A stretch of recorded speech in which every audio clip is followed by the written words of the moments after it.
Hello, everyone. We are going to begin very shortly. Of course, we are beginning at 5:45 on Eastern Time.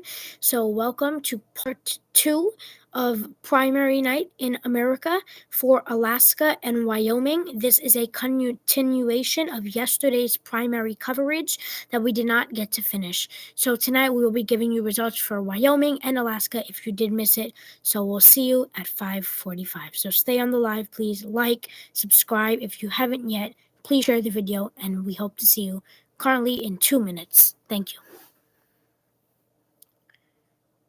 The screen is going to be off for about 2 minutes while we do finish setting up the studio. We just wanted to get on, make sure no technical problems, so everyone can get on. So at 5:45, that is when the actual primary coverage will begin. Thank you.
Well, good afternoon, everyone. It is 5:47 on the Eastern Time Zone, and thank you so much for being here in this part two edition.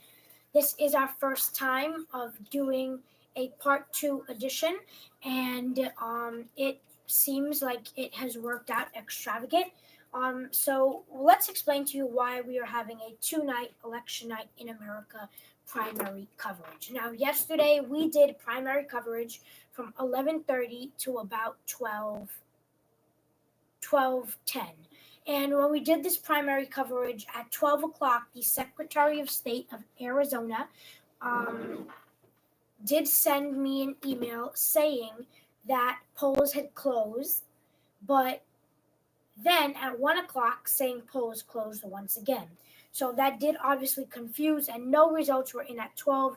Polls actually did close at 1, and results didn't come in until 2:47 in the morning. And actually, most of them actually came in later than that, but they started to come in. We didn't call races until about 3 in the morning. So just reminding you, if you feel like you want to keep up with our politics, please follow us on Twitter. We always share our political desk on there.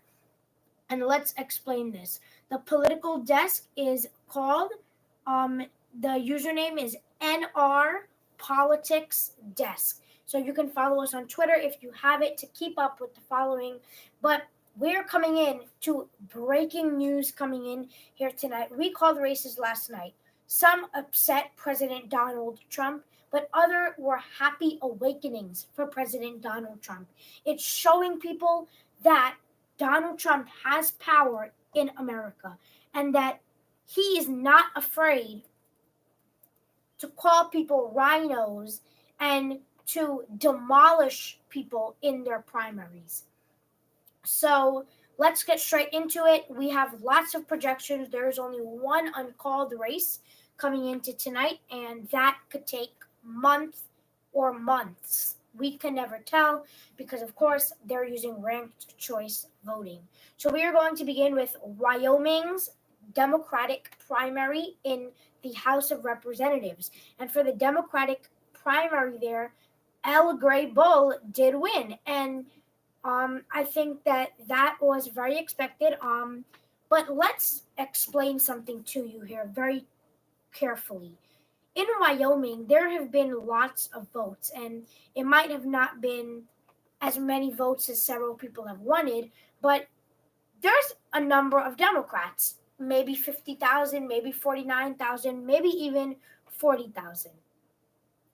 There is that amount of votes there, and these results actually surprised me a little because it was interesting to learn that not lots of Democrats voted yesterday. I mean, Gray Bull, she easily won it, 59.7, and she only got 4,503 votes, and that is very low for a Democrat in Wyoming. Now, Wyoming is a known Republican state, and it's not known to be the Democratic state, but it usually has more voters. So it was 4,503 and 1,833.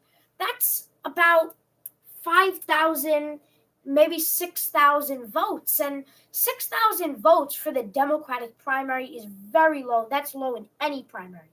But now, let's go to the Wyoming Republican primary results for Wyoming's at-large district. This was a major key race. Major. It was Harriet Hagerman, the Trump-endorsed candidate, versus incumbent Republican Congresswoman Liz Cheney. Now, Liz Cheney is the daughter of former Vice President Dick or Richard Cheney. And Liz Cheney won this district primaries and general election by 73%. She had 73% in November 2020.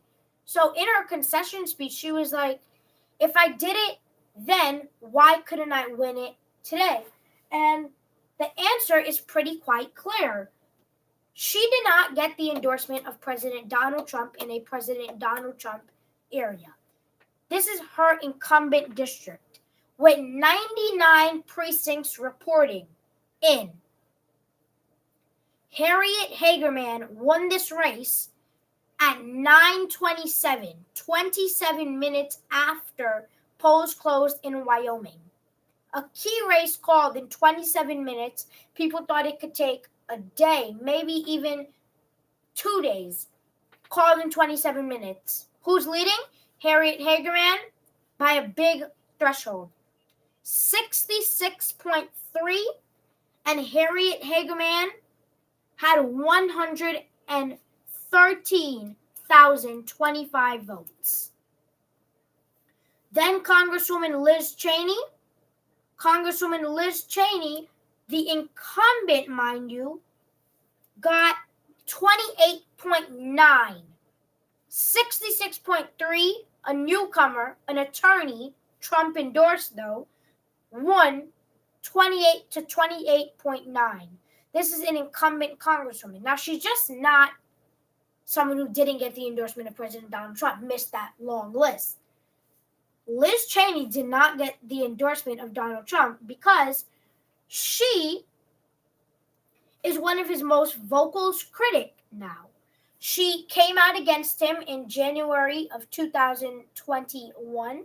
She is the vice chair of the Select Committee of investigating the January 6th Capitol riot, and she has sided with the Democrats on Donald Trump, and she has repeatedly said she will do anything she can to make sure Donald Trump is never on the ballot, or if he's on the ballot, elected. And she said she would do anything to make sure he does not step foot near or in the Oval Office once again. This is coming as speculation around her. She is running for president in 2024. Now, Congresswoman Cheney did a concession interview on Today, and she conceded, obviously, last night. But she said she is closely considering a run for president of the United States. Of course, she said this on Today, but Liz Cheney is considering a run for president of the United States. Now, who could be her fellow running mate if she were to? Could it be Illinois' representative Republican Adam Kinzinger, who stood up? He did not run for re-election, decided to retire. This is just another case of missing the endorsement of President Donald Trump. Liz Cheney has lost, and last week, actually, Peter Meyer, I think 2 weeks, Peter Meyer, pro-Trump, voted to impeach him, lost to John Gibbs, the Trump-endorsed candidate. We are seeing this after every primary and every primary. James Harara Butler, pro-Trump, voted to impeach Donald Trump, booted. But there's one Republican that did very closely, by 0.1%, advance to the general election in Washington. Representative Dan Newhouse did survive by 0.1%, and he is likely to win his November general election. But now we are going to move on to another race, and that is the Wyoming gubernatorial race. Of course, the Republican holds that seat, and for the Democratic primary, we project that Teresa Livingston is the projected winner, and her opponent will be the incumbent governor of Wyoming, Mark Gordon. So Mark Gordon, the incumbent Republican governor of Wyoming, will face Teresa Livingston for the battle for Wyoming governor. Let's now move on to a key race, the Alaska Senate primary election results. Now, let me explain how Alaska did its primaries this year. There are 3 races in Alaska that we're going to be talking about. And those races are the Alaska special election for the at-large district, the Alaska at-large district Republican primary, the nonpartisan blanket primary, and the Alaska Senate nonpartisan blanket primary. In the Alaska Senate primary, and in Alaska politics now, they are doing ranked choice voting. And what they mean by ranked choice voting is that the top 3 candidates will advance into the election. Now, for the Alaska special election, ranked choice voting is actually being took very seriously there. If any candidate did not go over the threshold or margin of 50%, they would go to round 2. Obviously, Alaska voters across the state, because it's only one congressional district, all voted for round two. Whoever they did vote for that will get an extra vote now. So currently, we'll get to where that race is at, but we're talking about the Alaska Senate, and advancing is going to be incumbent Republican Senator Lisa Murkowski. She is leading at 44.1%.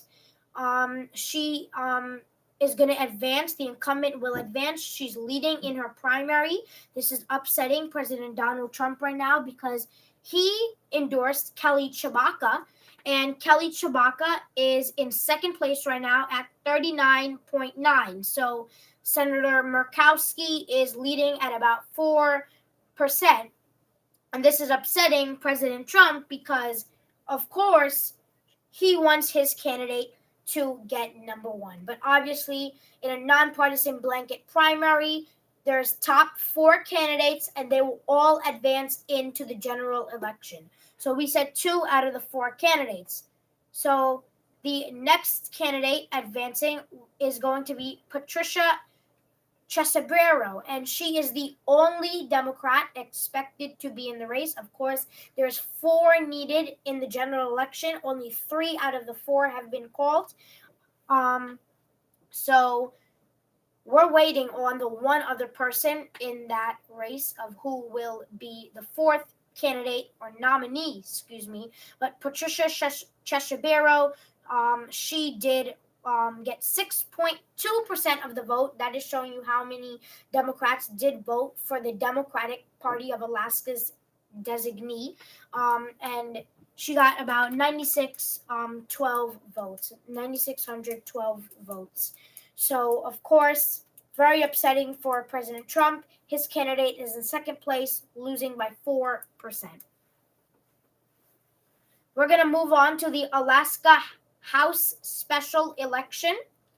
Now, again, this was a ranked official choice voting, meaning if no candidate got a margin of 50% or higher, that the race would have to go to a round 2 of ranked choice voting results. Now, let me read this to you of how the Secretary of State explained it to me. The special election to fill Alaska's lone House seat for the remainder of the current congressional term is the first to use the state's new ranked choice voting system. Voters could rank the 3 candidates in order of preference, and the ballots are counted in rounds. If a candidate gets 50% plus one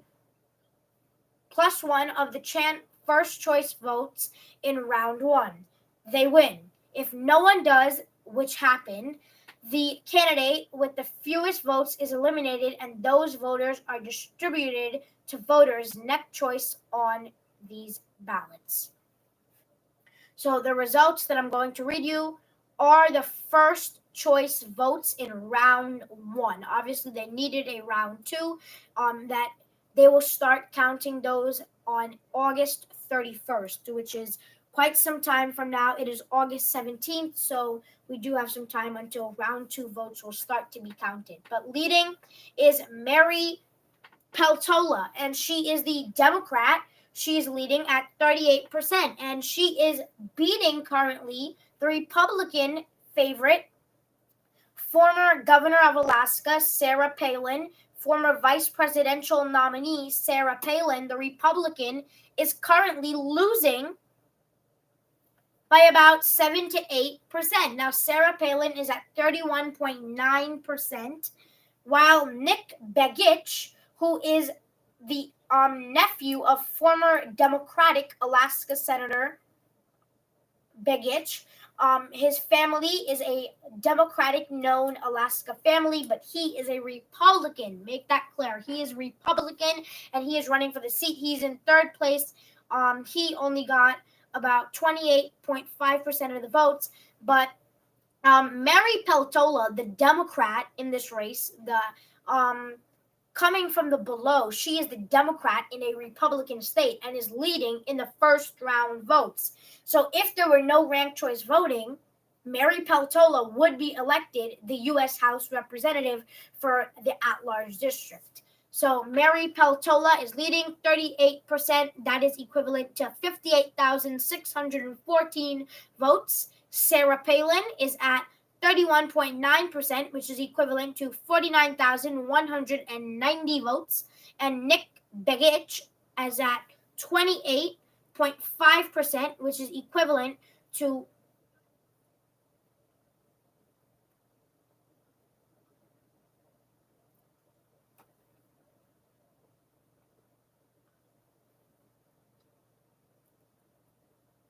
Excuse me, I'm getting informed that you cannot hear me. I do apologize for that. I did think that you could still hear me. So Nick Begich, who is in third place, he does have 28.5% and has 43,968 votes. So Nick Begich, not very far from Sarah Palin, only about 4,000 really votes, a little over that, but maybe 5,000, maybe even 7,000 votes below Sarah Palin. But Mary Peltola is doing really good in this race, considering she is the bottom comer. She was very unexpected to win this race. She is the Democrat. The Republicans reign the state. They do run the state and reign the state. So everybody expected Sarah Palin to be elected, or Nick Begich elected as the U.S. Congress member. But this race is not going to be determined, at least guaranteed, until August 31st. So in that primary to determine the Republican candidate the candidates, the nominees in the November general election. You remember, we had the special election to determine the Congress member for that district because Don Young did die, obviously. So now they needed to get a new nominee for the Republican Party and new nominees to face up in the November general election, but they also needed a new Congress member. So, of course, we don't know who the new Congress member is, but we do know that in the primary, Sarah Palin will be in the race, Tara Sweeney will be in the race, Nick Begich will be in the race, and Mary Peltola. So that race, Tara Sweeney is in fourth place. She was not expected to win that, to be honest, and she came in fourth place. She didn't do very good. I think she only got 5.6 in the percentage. So she did pretty good, and I think a lot of people are not expecting the Democrats to do as good, but Republicans are also expecting the Democrats to do good because they do know that Alaskans are very upset at Governor Sarah Palin for leaving basically her state to go unsuccessfully run for vice president and then lost to now current president Joe Biden. But actually, I want to bring something up. Now, I was looking at a poll, and this poll came in with very high statistics, and it actually interested me.